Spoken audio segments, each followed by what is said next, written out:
Next question क्या कह रहा है हमसे? नेक्स्ट क्वेश्चन हमसे कह रहा है कि किसी प्रयोग द्वारा सिद्ध कीजिए कि प्रकाश किरण सरल रेखा में गति होती है। देखो इसका जो चित्र है वो आप बुक से बनाइए, तो यहाँ लिख दे चित्र किससे बनाएंगे? चित्र बुक से बनाइए। ठीक, इसकी भाषा वो हम लिख दे रहा है। ठीक, उत्तर लिखो यहाँ पे क्या है, लिखो यहाँ पे नंबर 1 क्या डालेंगे, लिखो समान आकार की 3 आयताकार दफ्ती का टुकड़ा तथा एक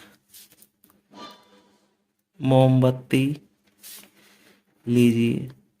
ठीक, सीधी बात है। अब फिर क्या करना है, दफ्ती के दफ्ती के टुकड़ों को एक दूसरे के ऊपर रखकर उनके बीच क्या करते हैं, छेद करें। ठीक, एक काम हो गया। दूसरे दूसरे नंबर पर क्या करेंगे हम? दूसरे नंबर पर हम क्या करेंगे, मोमबत्ती को जलाकर मेज पर रखिए। ठीक, नंबर 3 क्या करेंगे बात को, दफ्ती के तीनों टुकड़ों को दफ्ती के तीनों टुकड़ों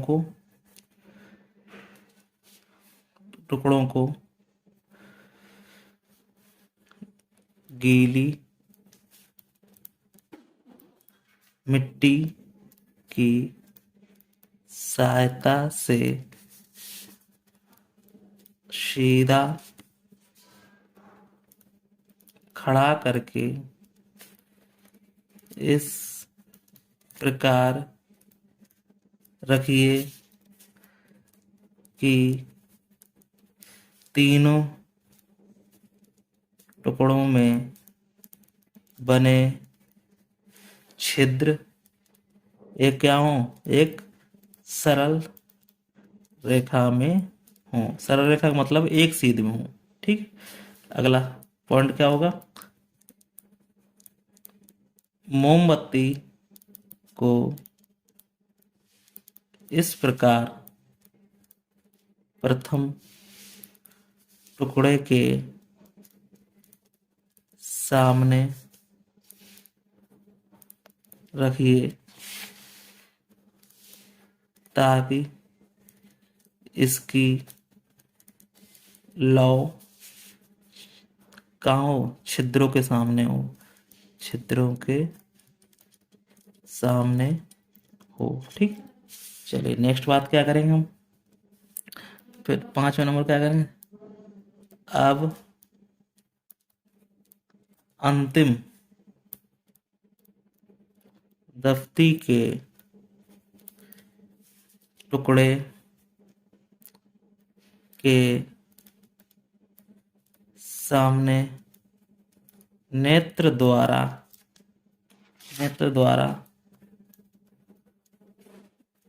मोमबत्ती के लौ को देखिए। ठीक, क्या आपको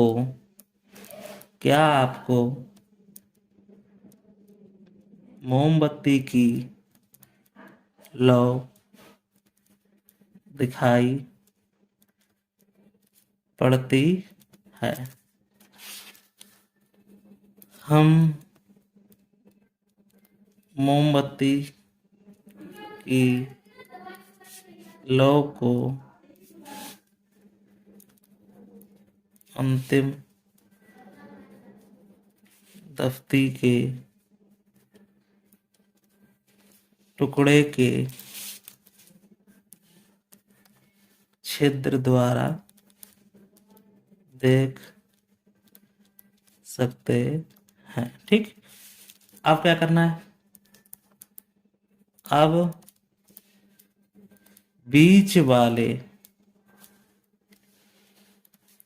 टुकड़े को थोड़ा इधर उधर खिसकाइए। क्या देखते हैं, क्या देखते हैं, अब मोमबत्ती की लौ दिखाई नहीं देती है, इसका क्या कारण है। बीच की दफ्ती के टुकड़ों को थोड़ा इधर उधर खिसकाने पर सभी छिद्र एक सरल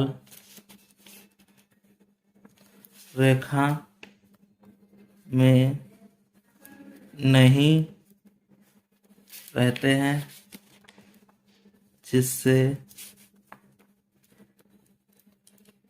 मोमबत्ती के लौ का प्रकाश बीच वाले दफ्ती के टुकड़े से नहीं निकल पाता है, नहीं निकल पाता है। इसी कारण मोमबत्ती की लौ नहीं दिखाई पड़ती है। अतः क्रियाकलाप से यह सिद्ध होता है कि प्रकाश का गमन एक सरल रेखा में होता है। इस तरह से हमें पता चल गया कि जो प्रकाश है, प्रकाश क्या है, प्रकाश एक सरल रेखा में किरण होती है, वो एक सरल रेखा में गति करती हैं। ठीक, चित्र बुक से बना लेना, इससे कोई डाउट हो पूछ लेना। चलिए नेक्स्ट क्वेश्चन हम देख लेते हैं क्या कह रहा है। नेक्स्ट क्वेश्चन हमसे कह रहा है कि छाया, अप्रछाया तथा उपछाया में क्या समझते हैं, प्रयोग द्वारा अंतर स्पष्ट कीजिए। चलिए इसको भी हम समझ लेते हैं, क्योंकि क्वेश्चन तो लिखना ही लिखना है। तो इसको देखेंगे, क्या लिखेंगे, समझो यहाँ पे इस क्वेश्चन को क्या कह रहा है। छाया, तो लिखो, उत्तर डालो यहाँ पे ऐसे करके। जब प्रकाश के विस्तारित स्रोत से अपारदर्शी वस्तु की छाया बनती है, छाया बनती है, तब यह छाया एक समान काली नहीं होती है। इस छाया में क्या होते हैं, दो भाग होते हैं, दो भाग होते हैं। छाया का मध्य भाग, छाया का मध्य भाग कैसा होता है, अधिक काला होता है, अधिक काला होता है, वह क्या कहलाता है? प्रच्छाया कहलाता है। वह प्रच्छाया कहलाता है। ठीक। और प्रच्छाया के चारों ओर, प्रच्छाया के चारों ओर का कम काला भाग क्या कहलाता है? प्रच्छाया कम भाग काला भाग उप छाया कहलाता है। उपछाया कहलाता है। तो निम्न लिखित क्रिया कलाप द्वारा छाया, प्रच्छाया और एवं उपछाया के बनने की प्रक्रिया समझी जा सकती है। प्रक्रिया समझी जा सकती। ठीक। चित्र हम देखें, चित्र को क्या करेंगे? जैसे क्या करेंगे, चित्र को आप किससे बनाएंगे? चित्र को बनाना है, चित्र किससे लेंगे? बुक से। बुक से देखें। ठीक। तो चित्र बनाने में टाइम लगेगा, तो पहले क्या करेंगे? एक टार्च लें, एक टार्च और उसको काला काला कागज तथा एक छोटी गेंद लीजिए। ठीक। नंबर 2, काले कागज में एक छोटा छेद करके टार्च के कांच से चिपका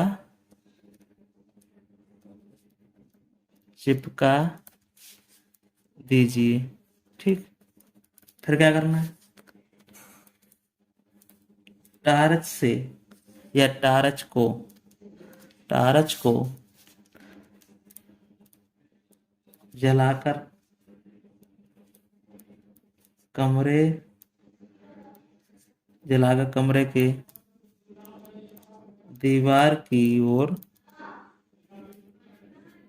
दीवार और लाइए। क्या देखते हैं? गोलाकार आकृति में दीवार का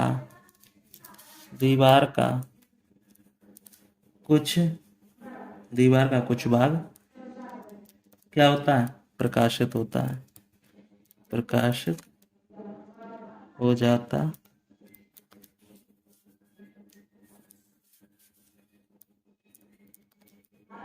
अब जलती हुई टार्च के सामने कुछ दूरी पर क्या रखिए? गेंद रखिए। ठीक। क्या देखते हैं? दीवार पर प्रकाशित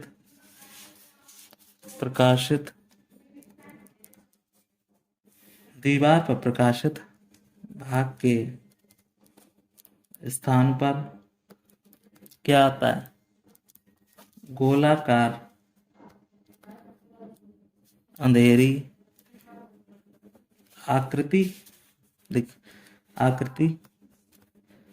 दिखाई देती है।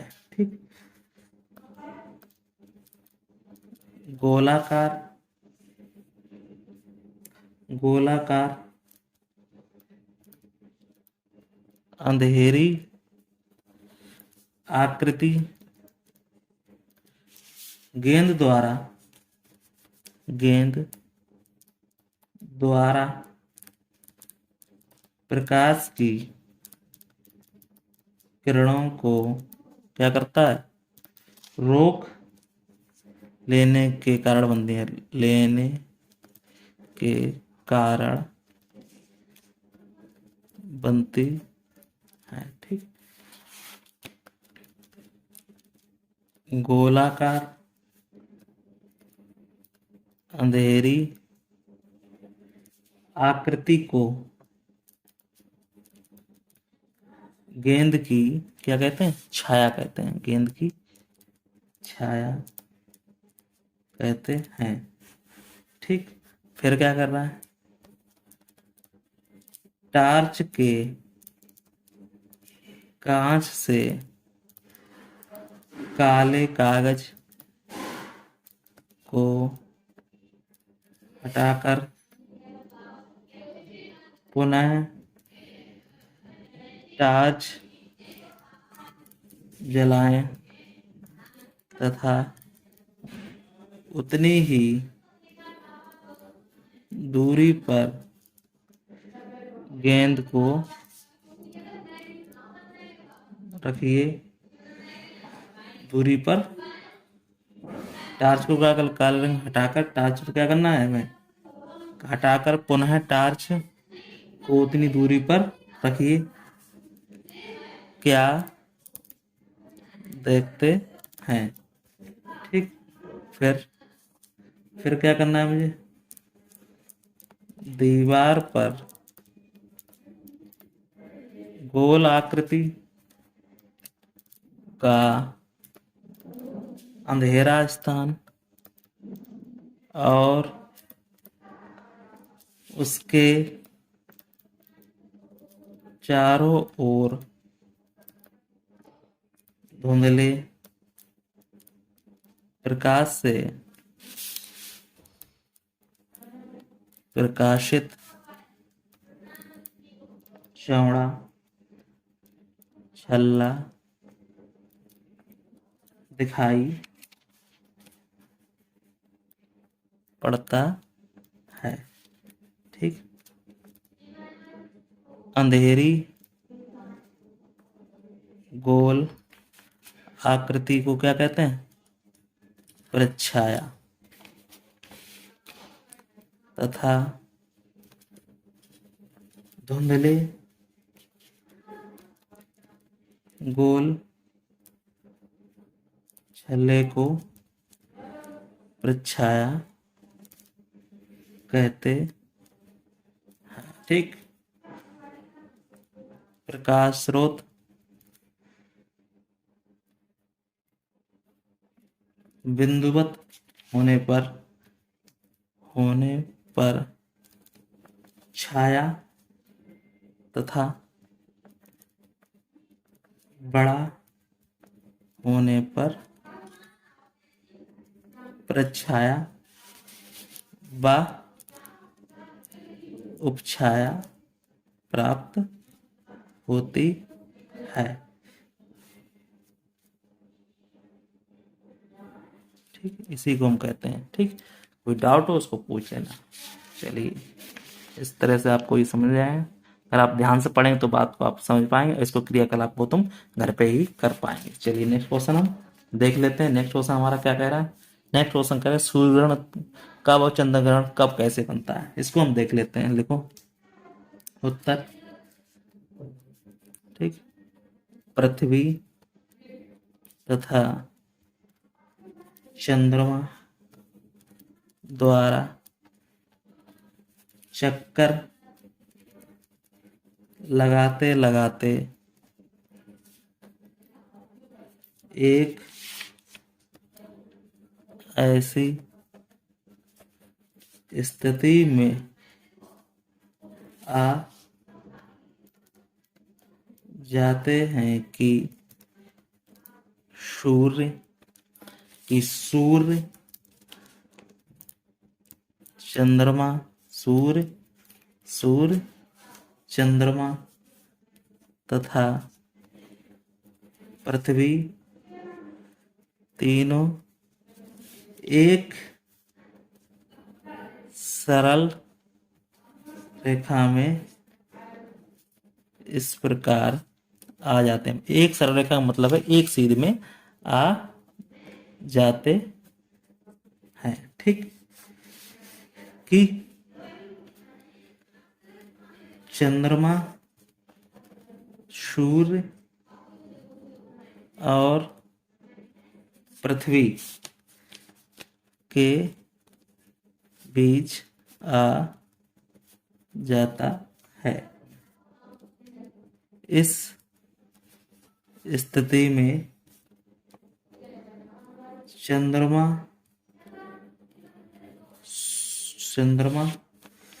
चंद्रमा सूर्य से आने वाली प्रकाश की किरणों को